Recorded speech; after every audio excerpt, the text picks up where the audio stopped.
From New York, this is Democracy Now! As WikiLeaks stands under threat, so does the freedom of expression and the health of all our societies. The long-awaited extradition hearing for WikiLeaks founder Julian Assange has begun in London. He faces a possible life sentence if he's sent to the United States. We'll speak to his attorney, Jen Robinson, just outside the London courthouse. This sets a dangerous precedent for all media organisations and journalists in Europe and elsewhere around the world. This precedent means that any journalist can be extradited for prosecution in the United States for having published truthful information about the United States. Then we look at how decades of U.S. military intervention in Central America has led to the ongoing migrant crisis. We'll speak with Salvadoran-American journalist Roberto Lovato, author of the new book, Unforgetting, a memoir of family, migration, gangs, and revolution in the Americas.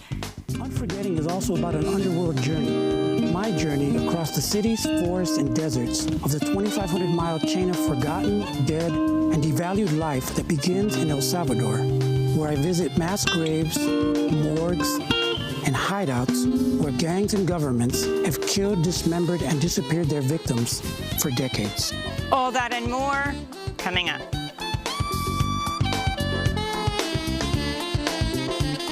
Welcome to Democracy Now!, democracynow.org, The Quarantine Report. I'm Amy Goodman. In California, 3 firefighters are fighting for their lives after a massive fire overtook their station at the Los Padres National Forest overnight. They were among 14 firefighters who deployed emergency shelters as flames overtook their position. The massive Dolan fire is just one of more than 85 raging across the West Coast, with red flag warnings from San Diego to the Canadian border in Washington state. Fires this year have burned more than 2 million acres across California, even before the start of September and October, historically California's worst months for fire. Governor Gavin Newsom said Tuesday his state needs to adapt to the realities of the climate crisis. But I quite literally have no patience for climate change deniers. It simply follows completely inconsistent, that point of view, with the reality on the ground, the facts as we are experiencing. You may not believe it intellectually, but your own eyes, your own experiences tell a different story. The confirmed U.S. death toll from COVID-19 is approaching 190,000.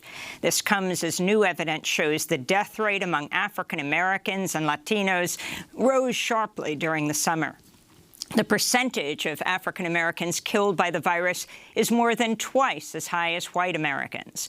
Meanwhile, a new study estimates more than 250,000 cases of COVID-19 may be linked to a motorcycle rally that brought hundreds of thousands of people to Sturgis, South Dakota last month.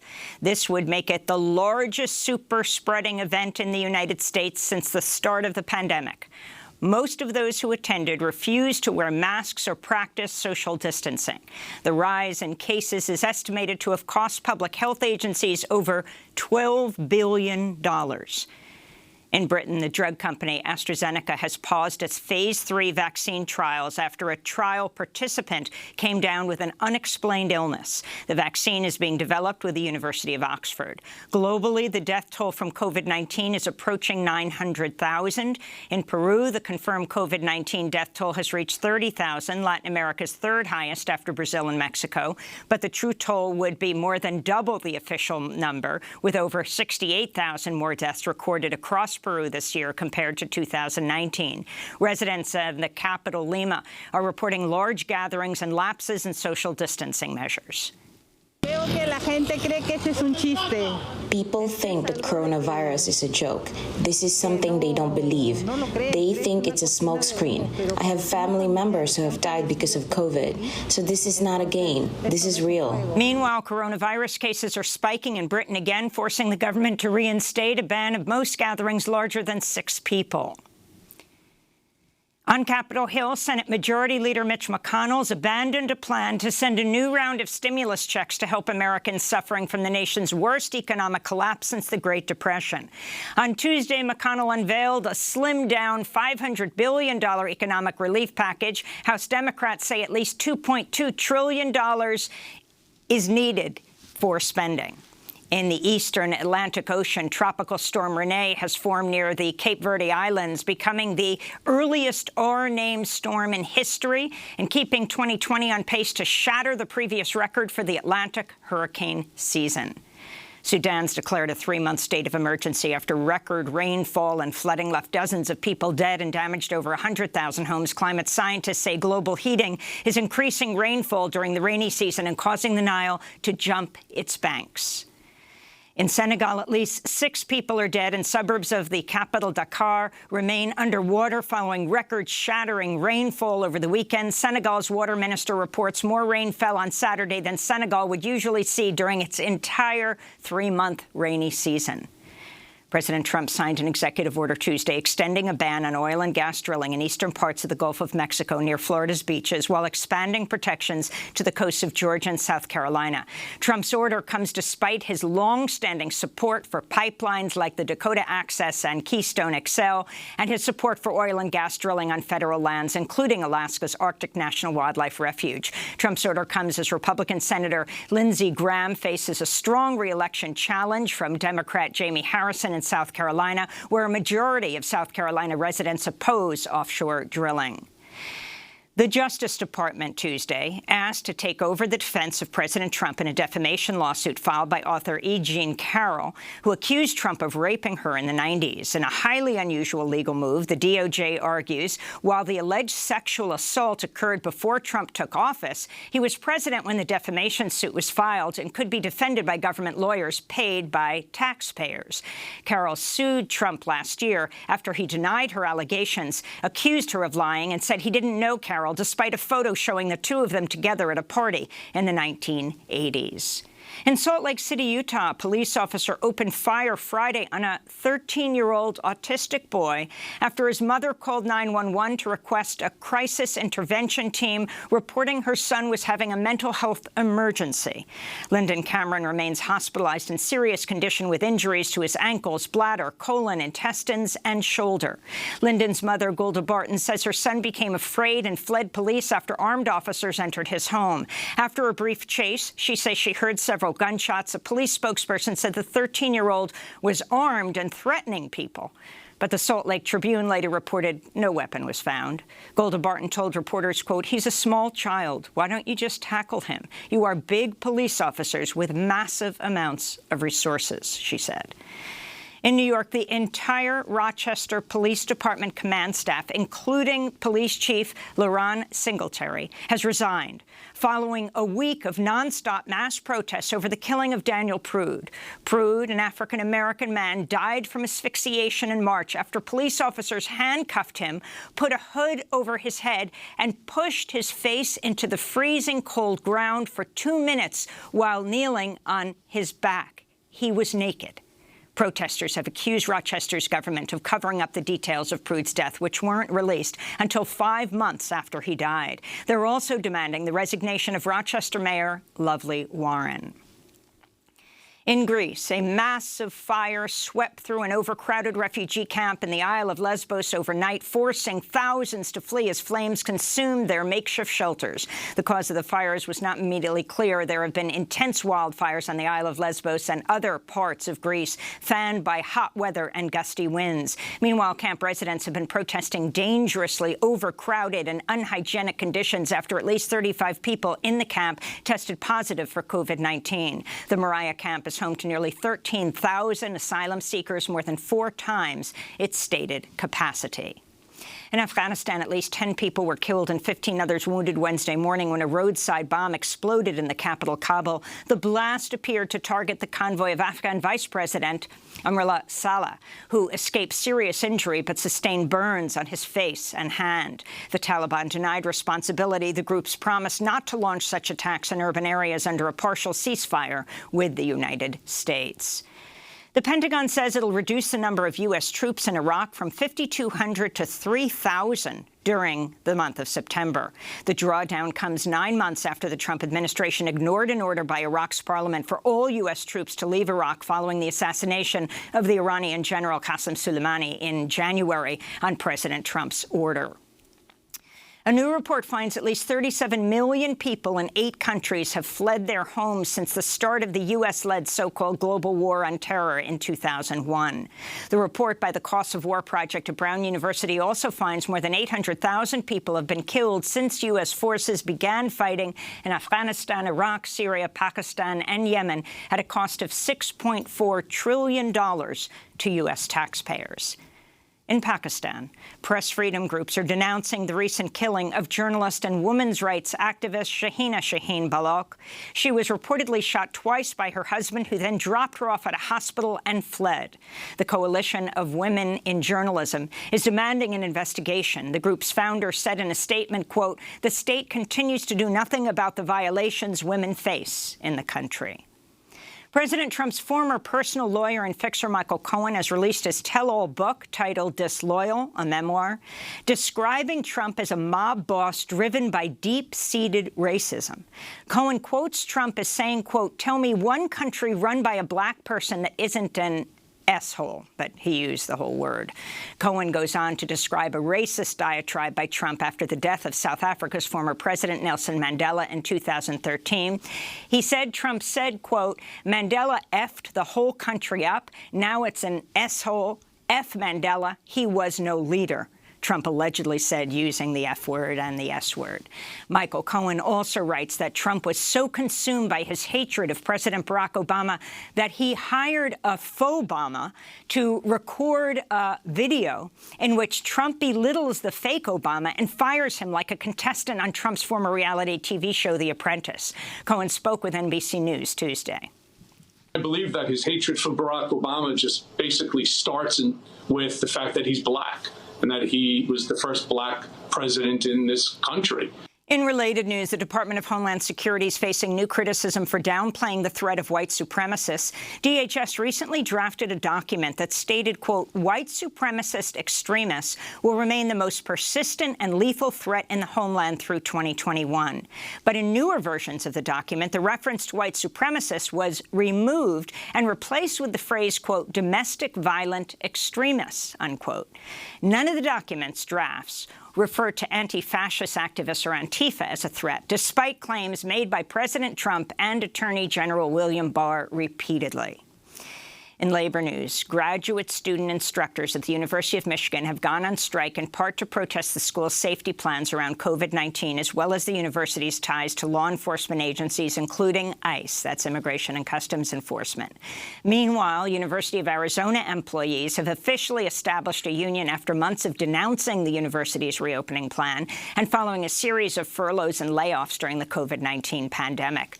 The union has recruited over 200 members so far and will represent current and former U of A faculty, student, workers, and staff. And thousands of professors and students in universities around the country are participating in a 2-day scholar strike, protesting racial violence and police brutality. The action's being live-streamed with free lectures and panels about racial violence, policing, and community organizing. And those are some of the headlines. This is Democracy Now!, democracynow.org, The Quarantine Report. I'm Amy Goodman in New York. Juan González joins us in New Jersey. Welcome to Democracy Now!, Juan. Hi, Amy, and welcome to all of our listeners and viewers across the country and around the world. Well, we're going to turn right now to London. This week, WikiLeaks founder Julian Assange is appearing in court for the first time in 6 months after his extradition hearing was delayed due to the coronavirus pandemic. Assange has been held in London's high-security Belmarsh prison since he was arrested in April 2019 at the Ecuadorian embassy in London, where he had taken refuge for almost 7 years. As Assange arrived at the courthouse Monday, he was arrested on 18 new charges from a U.S. indictment filed in June. Assange is wanted in the United States for exposing U.S. war crimes in Iraq and Afghanistan. He faces 175 years for espionage and hacking charges. On Tuesday, the proceedings were briefly adjourned after Assange shouted, quote, nonsense, as James Lewis, a lawyer acting for the U.S. government, told a witness that Assange was facing extradition proceedings over the publication of the names of informants and not for handling leaked documents. The comment was a response to witness Clive Stafford Smith testifying that documents published by WikiLeaks had exposed, quote, grave violations of law, such as targeted U.S. drone strikes in Pakistan. The judge warned Assange he would be removed from the courtroom if he yelled again. Protests in defense of Assange and press freedom have taken place in London and in cities around the world. This is Julian Assange's father, John Shipton, speaking Monday as he left the London courthouse. I think the case is a fraud against the court. That's what I think. Fraud against the court applied by the American Department of Justice. Julian is an Australian citizen. The publications are in the United Kingdom, and yet he's kidnapped and judicially abducted to the United States to spend 175 years in jail. For more, we go to London for an update from Jennifer Robinson, the human rights attorney who's been advising Julian Assange and WikiLeaks since 2010. She's joining us during the court's lunch break right outside the courthouse. Jen Robinson, welcome back to Democracy Now! You are seeing Julian Assange for the first time in 6 months. He's been at the high-security Belmarsh prison for a year and a half and then under lockdown because of COVID. Can you describe what it's like to see him now for the first time and what these charges are against him, including the new ones that were just brought? Good morning, Amy. So we saw Julian for the first time in 6 months as a result of the COVID shutdown. He hasn't had any social or legal visits since the pandemic broke out, which has left him incredibly isolated in prison. And it was surprising to us to see that he has lost a lot of weight. And we, of course, have continuing concerns about his health, given the long-term impacts of being both inside the embassy and now in a high-security prison in these circumstances. Of course, you mentioned in your opening that we've now have had not one but two superseding indictments. He was arrested on a second superseding indictment on Monday that the Department of Justice issued in June. We were first told that it made no substantive difference, and we're now told that those new allegations, which include allegations related to Edward Snowden and providing assistance to the NSA whistleblower Edward Snowden, now are part of the case and could form part of separate criminal allegations if he is returned to the United States. This is part of what we say the US government is trying to shift the goalposts, as it were. We heard from our defence counsel in court on Monday that, of course, this, perhaps in response to the strength of our case, that the US government is now shifting and changing its case almost 18 months after this started and after the closing and submission of evidence from both parties. It is a very unusual and highly irregular process in any kind of extradition case, and certainly one as unprecedented as this. And Jennifer Robinson, what about these new hacking allegations, bringing them so late in the process here as the hearing has started? I think adding these additional, quote, hacking allegations, which are general and questionable and, of course, are denied by Mr. Assange, I think is the Department of Justice attempt to try and shift the case away from the Manning disclosures and, of course, the evidence that we've heard this week and seen in the publications around the world, evidence of war crimes, human rights abuse, corruption the world over. It is a clear press freedom case, and the attempts by the Department of Justice to somehow create this as a hacking case when there is absolutely no evidence of any hacking by Mr. Assange, I think demonstrates their desire to move away from the important issues on press freedom. We've heard already in the evidence this case, in the evidence this week from Clive Stafford Smith, the founder of Reprieve, about the importance of WikiLeaks disclosures about US extraordinary rendition, torture, and importantly drone strikes and extrajudicial killings in Pakistan, and how those disclosures have been essential in his work, both in terms of holding the US government accountable for those actions in Pakistan, but also with respect to his Guantanamo litigation in the United States.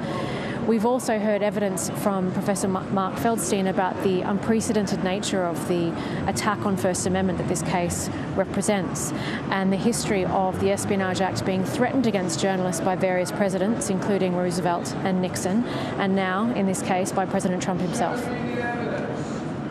Specifically, you mentioned Mark Feldstein's testimony and the evidence he presented. One of the interesting things as I've reviewed that statement of his was not only his historical look at how the press in America for a couple of hundred years was a highly partisan press, but he also talks about how the First Amendment doesn't protect the press as an industry, but as a technology.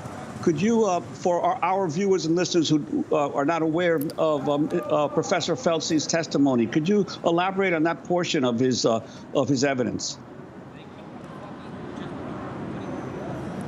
Well, Professor Feldstein explained at some length the importance of the First Amendment and how it protects every American citizen and any person within the U.S. jurisdiction, their ability to, their free speech. And of course, it protects the media's ability to communicate with sources, receive information and publish it in the public interest. What he pointed out about the danger of this particular case is the breakdown of the distinction between sources and journalists. So we've often seen that sources who make unlawful or unauthorized disclosures are prosecuted and can face criminal prosecution as a result of their disclosures. But historically, that has never been directed at the media. The First Amendment is understood to protect the media in receiving and publishing that information in the public interest, which is exactly what WikiLeaks did.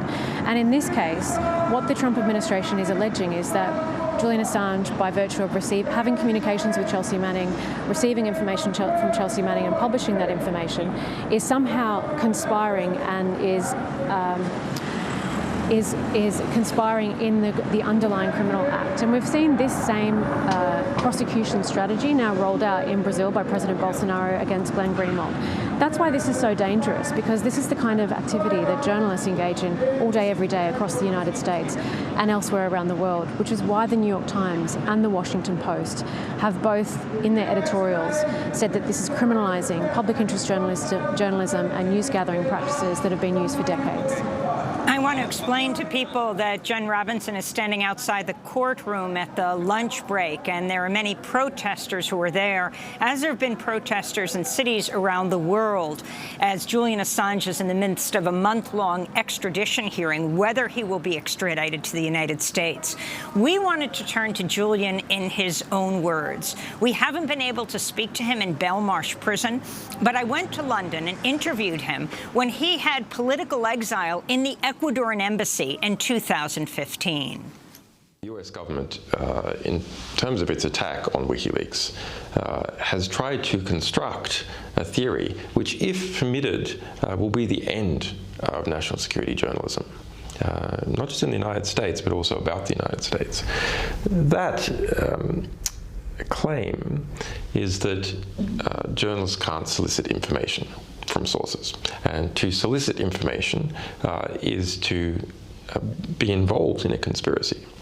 An accomplice to the conspiracy. Yeah, and the United States, in terms of the charge types that it's trying to charge me with, those include conspiracy and conspiracy to commit espionage.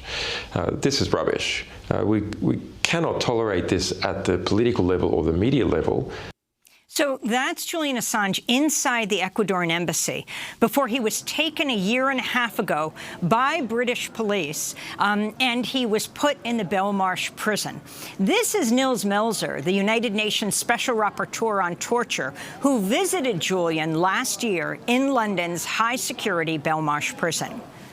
I spoke with him for an hour just to get a good first impression. Then we had a physical examination for an hour by our forensic expert, and then we had a 2-hour psychiatric examination. And all the three of us had the same impression, and well, I had certainly an impression, and the medical doctors had a diagnosis, we all came to the conclusion that he showed all the symptoms that are typical for a person that has been exposed to psychological torture over an extended period of time. So that's Nils Melzer, the United Nations Special Rapporteur on Torture, who visited Assange at Belmarsh.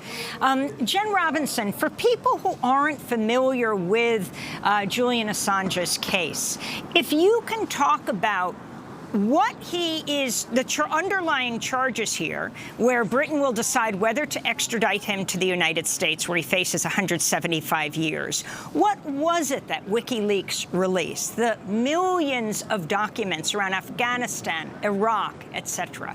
And what was Chelsea Manning's role in this and the significance of what she did?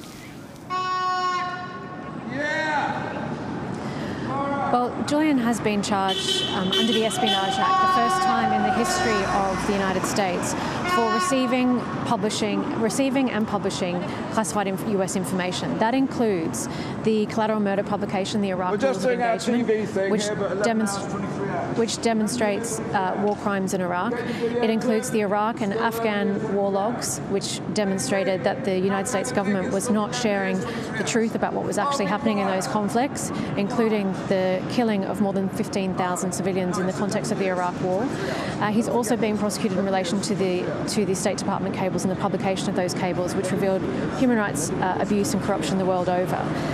These are incredibly important publications for which he was nominated for the Nobel Peace Prize, the Sydney Peace Prize, won the Walkley Award for Most Outstanding Contribution to Journalism, and he faces 175 years in prison for doing his job as a journalist and as a publisher. That's why this case is so dangerous. And as you'll be hearing, the evidence that will be heard over the next 4 weeks is from journalists, from NGOs such as Reprieve, is what we heard from yesterday, talking about the importance of these leaks, how they've been used in terms of political movements, in terms of human rights litigation, in terms of holding governments to account for their wrongdoing.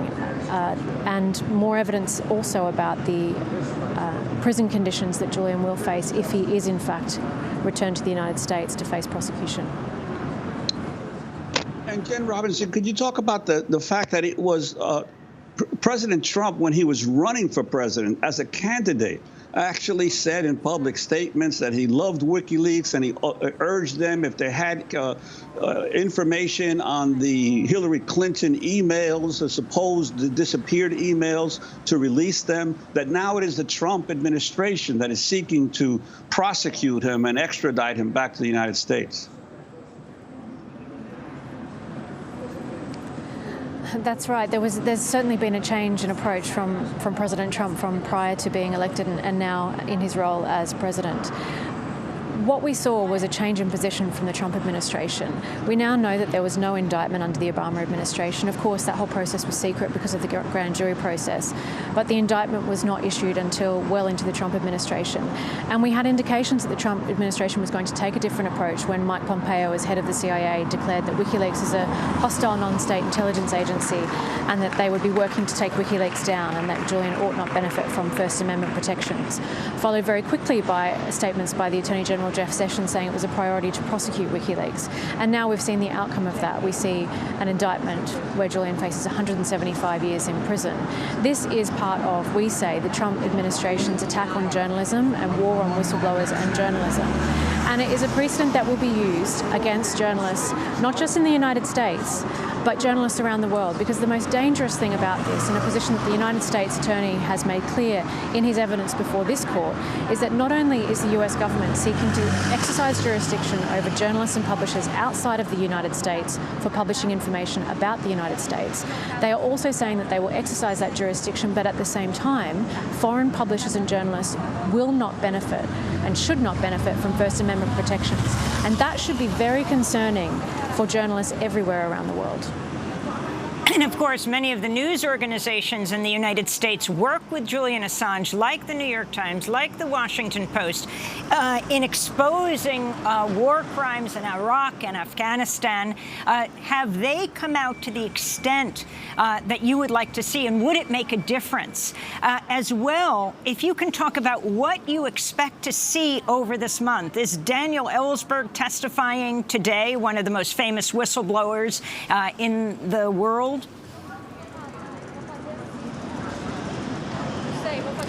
That's correct. So we will be seeing over the next 4 weeks evidence from a number of experts on the free speech implications of this indictment. Daniel Ellsberg will also be giving evidence about his own experience as the leaker of the Pentagon Papers. We'll be hearing evidence from expert witnesses about the nature of the grand jury process, the nature of the US prosecution process, and the prison conditions inside prison. And the role of U.S. press, so significant because it's the U.S. that's seeking the extradition of Julian Assange, again, for which he would face 175 years in prison.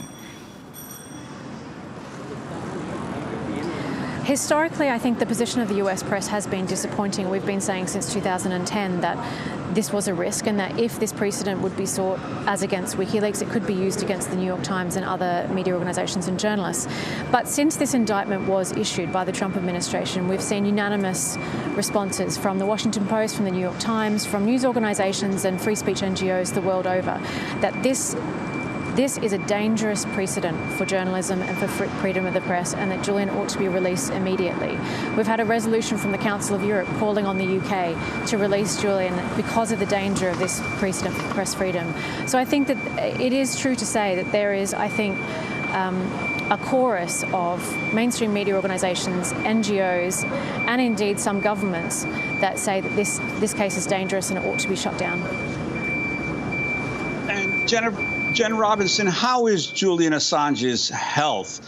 What's the situation in the prison with COVID and the potential for him to be exposed? Well, as I explained, we haven't been able to visit him in prison since the pandemic broke out. All social and legal visits were cancelled, which means he's been even more isolated than he was before in this high-security prison. Because of his long-term having been effectively imprisoned long-term, he's 7.5 years inside the embassy and now inside the prison. He has a number of respiratory issues along with other health concerns which make him particularly susceptible to COVID. It has been difficult to even have video conferencing with him because of his doctor's advice that he shouldn't be moving within the prison because of the risk of contracting COVID. And there have, in fact, been a number of deaths, COVID deaths inside the British prisons since the outbreak of the pandemic. So we've been very concerned about his health from a pandemic perspective, but also seeing a decline in his health as a result of this long-term imprisonment. And it's very unusual. This is a publisher who is being held on remand in a high-security prison because of an indictment and an extradition request from the Trump administration. It is having a serious impact on his health, and we will be hearing further evidence, psychiatric evidence, about the impact this has had on Julian and what will happen to him and the doctor's concerns for him if he is returned to prison in the United States. Is there any discussion between your team, Julian Assange's legal team, and the Trump administration over a pardon? That will be the subject of evidence in these proceedings, so you'll have to wait to see what happens in court. Well, we, of course, will continue to follow the case of Julian Assange. He has been in captivity, either in political exile inside the Ecuadorian embassy or at the high-security Belmarsh prison for over 8 years at this point, the last 6 months in almost total lockdown at the high-security prison because of the pandemic. We'll continue to cover this case. Jennifer Robinson, human rights attorney who's been advising Julian Assange and WikiLeaks since 2010, speaking to us right outside the courthouse during the lunch break of the case around Julian Assange. When we come back, we look at how decades of U.S. military intervention in Central America has led to the ongoing migrant crisis. We'll speak with Salvadoran-American journalist Roberto Lovato, author of the new book, Unforgetting. Stay with us. You may not have a car at all, but remember, brothers and sisters, you can still stand tall. Just be thankful for what you got. Diamond in the back, sunroof top, big in the scene with a gangster lean. Woo-hoo.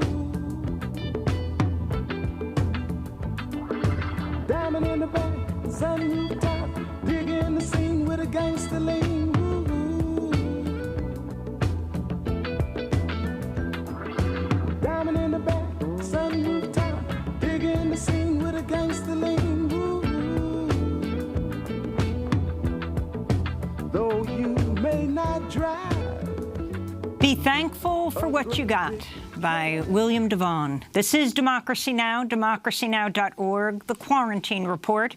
I'm Amy Goodman with Juan González. As we spend the rest of the hour looking at how decades of U.S. military intervention in Central America has led to the migrant crisis of today. The majority of Central American refugees and immigrants to the United States come from just three countries, Guatemala, Honduras, and El Salvador, which are the same three countries the United States intervened in during, among other decades, the 1980s, on the sides of military governments and paramilitary death squads that killed tens of thousands, and in the case of Guatemala, hundreds of thousands of mostly indigenous people. In El Salvador, many soldiers responsible for carrying out the notorious 1981 El Mozote massacre, in which nearly 1,000 unarmed villagers were killed, were elite U.S.-trained forces. Between 1980 and 92, the U.S. sent over $4 billion in economic and military aid to El Salvador's government, nearly $1 million a day. Well, today we follow the story of one man and his family, and why he says the story of El Salvador is the story of the United States. Roberto Lovato is an award-winning journalist. He's just published his memoir called Unforgetting, a memoir of family, migration, gangs, and revolution in the Americas. He's joining us now from San Francisco, where he was born. Roberto, welcome back to Democracy Now! It's great to have you with us. Congratulations on this unforgettable memoir. But let's start with the title, why you call it Unforgetting. For anything, Amy, thank you. It's always a pleasure and an honor to be with Juan and you and the crew once again on this joyous occasion for me that I've worn a red shirt for you that's in celebration and solidarity. And I was going to have a gangster lean when you played that song that I used to play in lowriders and stuff. And so, but the term unforgetting comes from the Greeks. The Greeks believed that when you went into the underworld, when the dead went into the underworld, they had to cross the Lethe River, which was the river of forgetting, before going to either Elysium or Hades.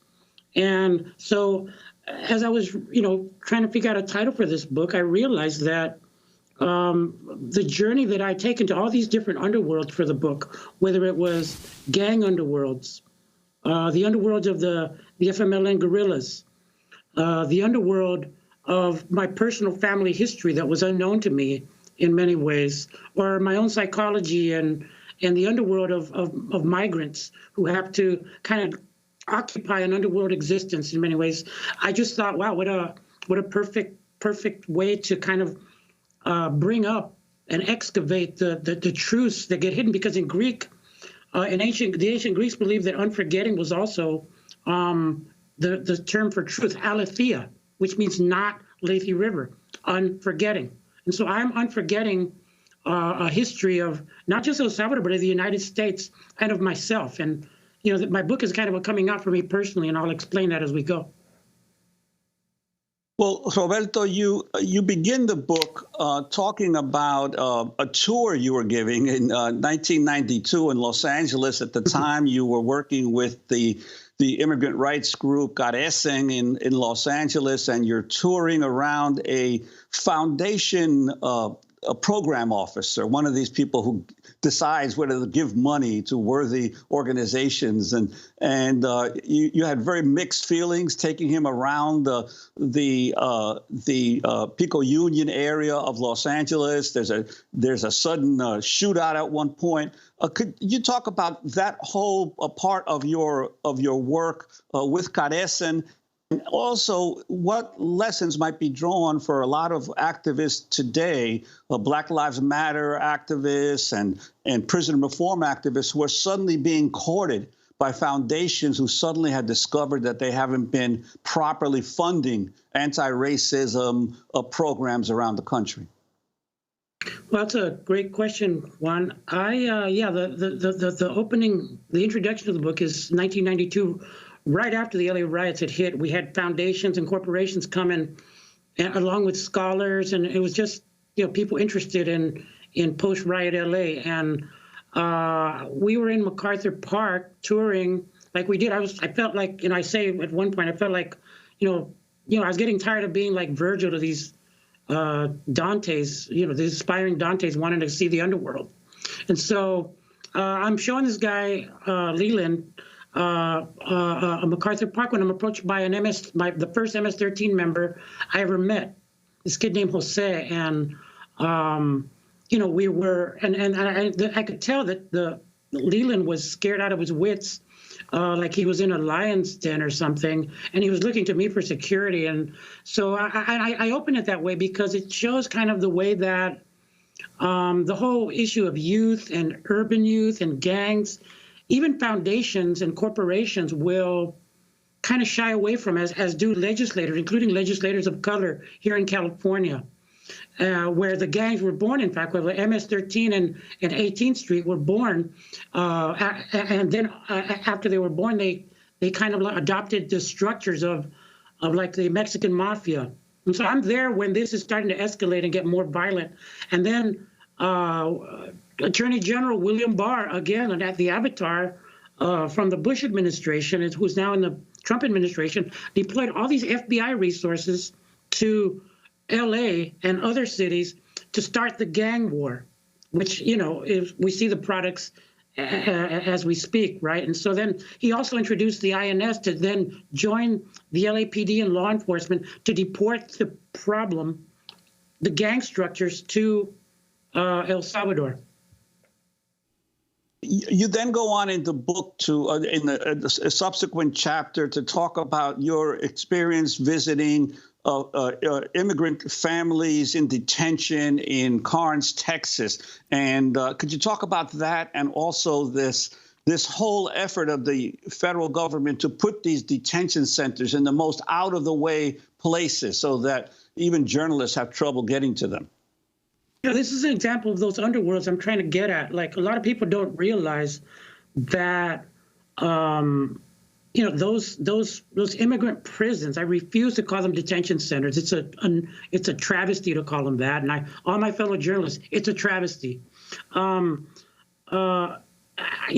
put these prisons down in southern Texas precisely because immigrant rights groups won't go down there. It becomes harder for them to go down there, and it becomes harder for journalists, say in San Antonio, to drive all these miles down south to visit these places. And they're actually ICE memos. And so my own journey begins when I meet a child and a mother who are plotting along with other immigrant women and children and youth to stage a protest against the awful conditions that moved some, for example, to mothers to slit their wrists or some children to try to hang themselves. And so, I was reluctant because my friends, Ursula and Felipe, invited me to go to this prison. And I was kind of reluctant because I had this whole story from the war and other trauma I didn't even know that I had kind of stirring up in me. And I knew I would eventually have to tell my story. And basically my bubble burst when a child tells me this really horrific story of what he saw in El Salvador. And at that moment, I realized, you know what, it's time to tell my story. It's time to come out, so to speak. And I do. I come out about things that I had known and things that I would learn and things that I needed to tell about myself, including my participation in the revolutionary process in El Salvador. Can you talk about that, Roberto? Can you talk about your involvement with the FMLN? You're a well-known journalist in the United States. Talk about who the FMLN were. Of course, now they're part of the regular political process and a party in El Salvador today. But what decisions you made early on? Yeah, Amy, you as a journalist and Juan know very well that I wouldn't get Pulitzer grants if I said, hey, I was an urban commando with the FMLN.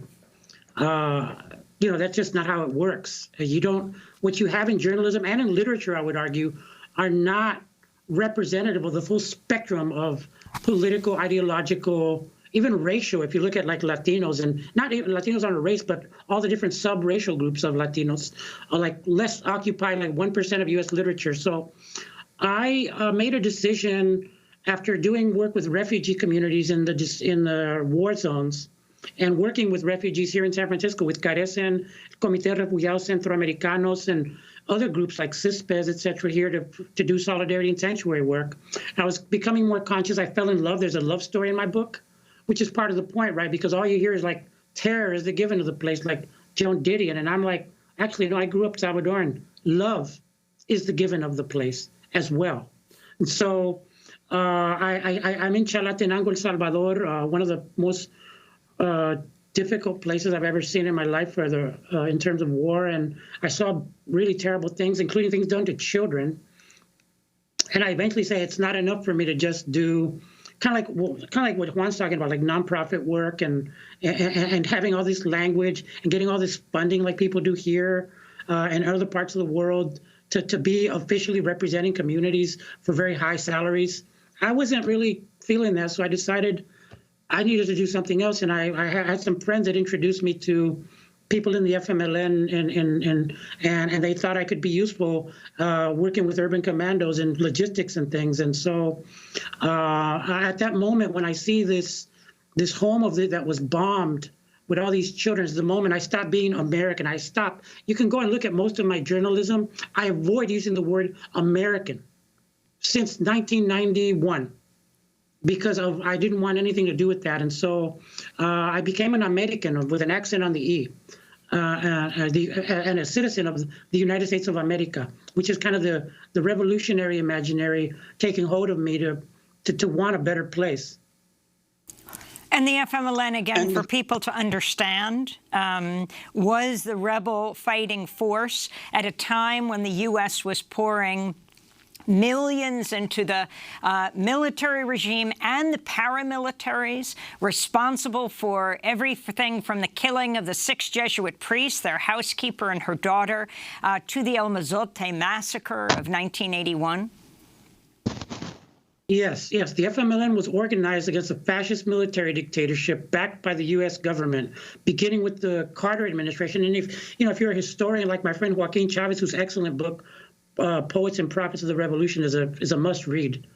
You'll see that the U.S. involvement dates decades back. They started supporting El Salvador's military dictatorship starting in around 1934, when they finally recognized Maximiliano Hernández Martinez, who perpetrated La Matanza of 1932, which some historians will tell you is one of the most violent episodes in not just Latin American history, but in world history, in terms of the numbers of people killed per day, per week in a concentrated place. And so the FMLN was, there were groups in the FMLN founded by poets.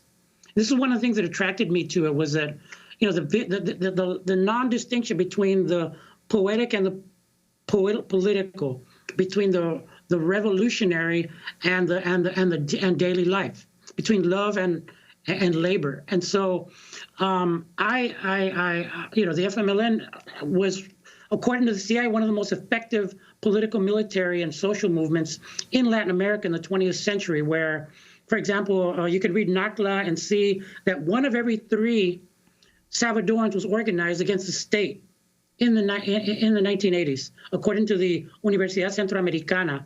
And, it taught me what it means to be a poet warrior. It's something that I think we need right now, which is part of the reason I wrote the book, was to share.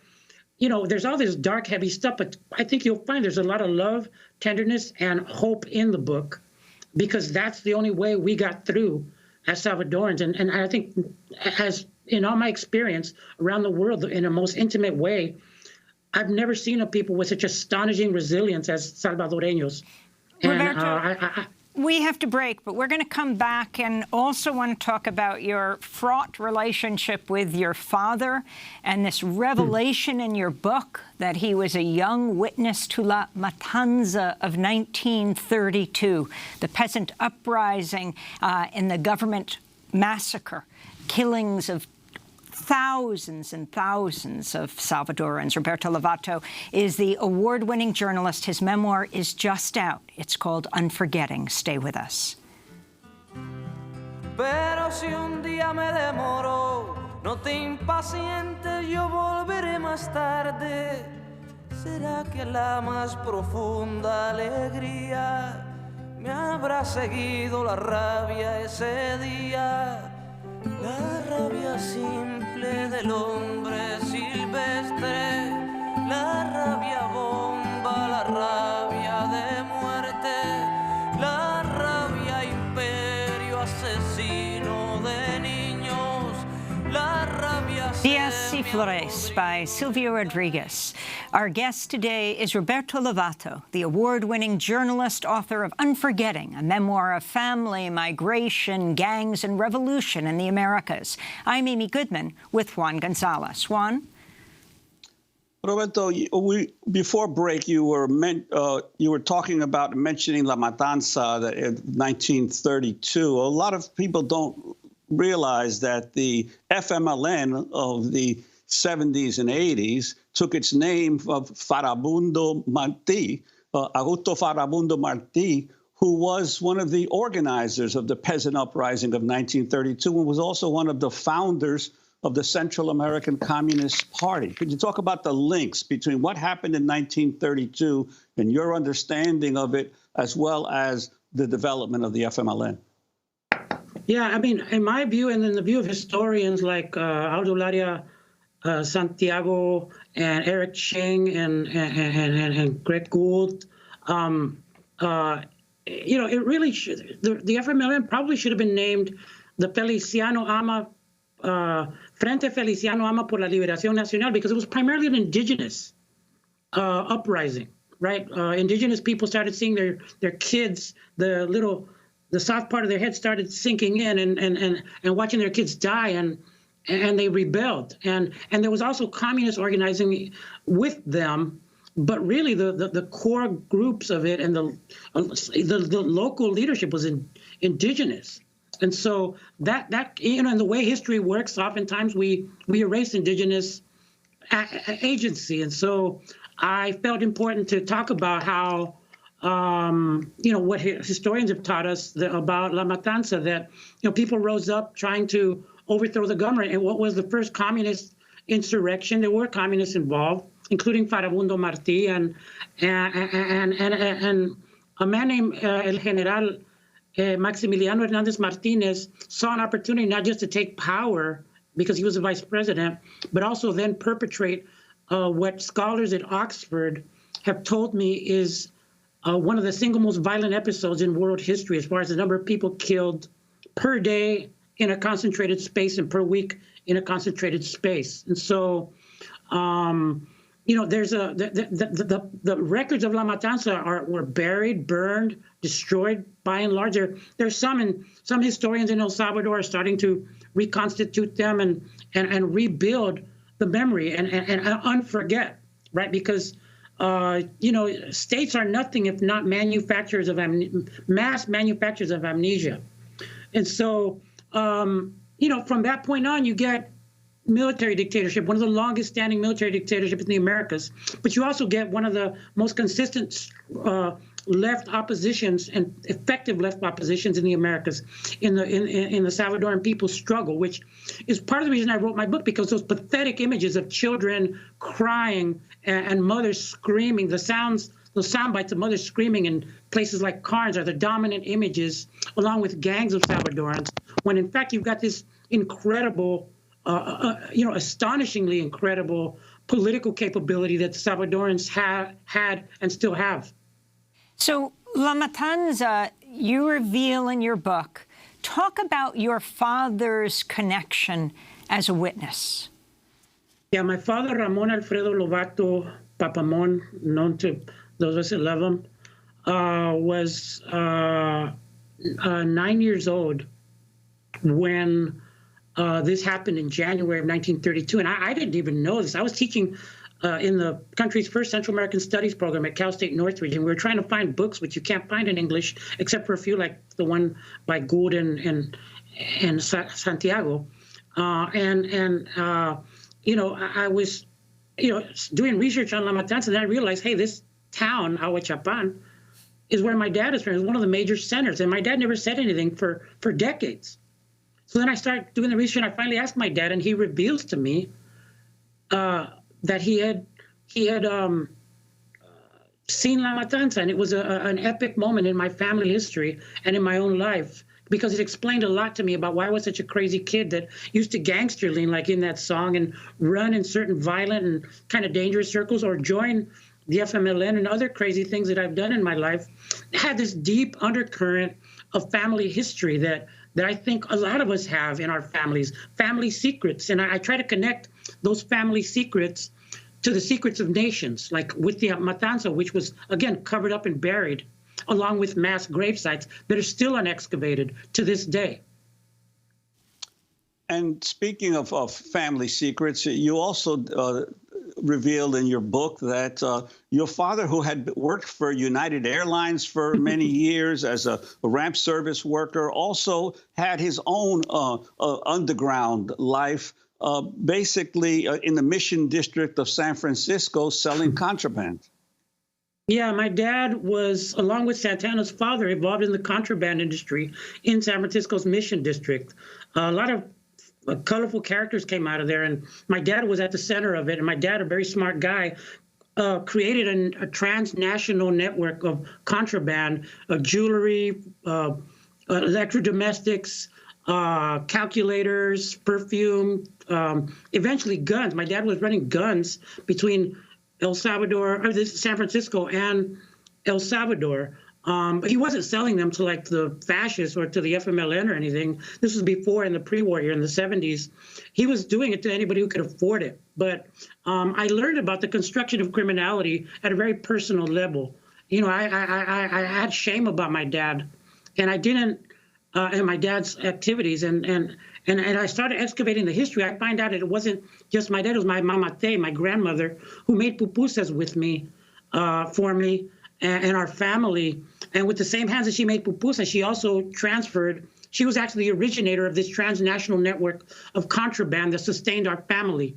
And so I'm not going to call my abuelita a criminal or my dad a criminal. I think there were people that were trying to sustain their families by any ways they could, and under like, you know, for example, they lived through an El Salvador that didn't just see the matanza and the genocide, but a poverty that in the Great Depression that made Steinbeck's Grapes of Wrath look like a wine festival.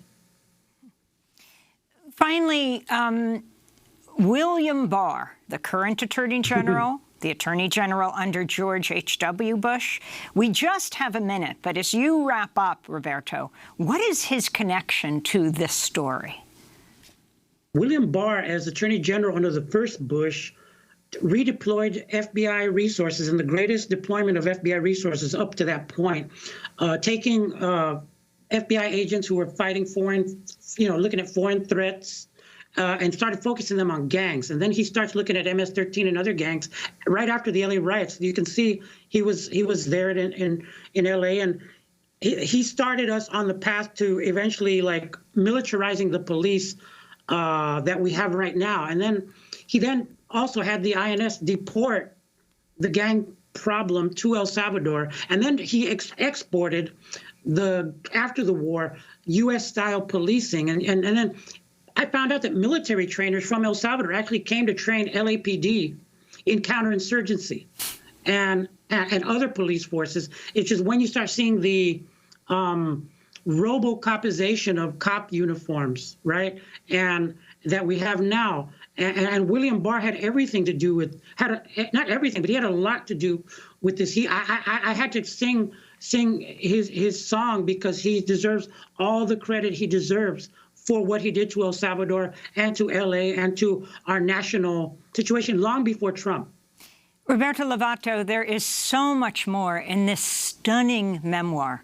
Roberto is an award-winning journalist and author of Unforgetting, a memoir of family, migration, gangs, and revolution.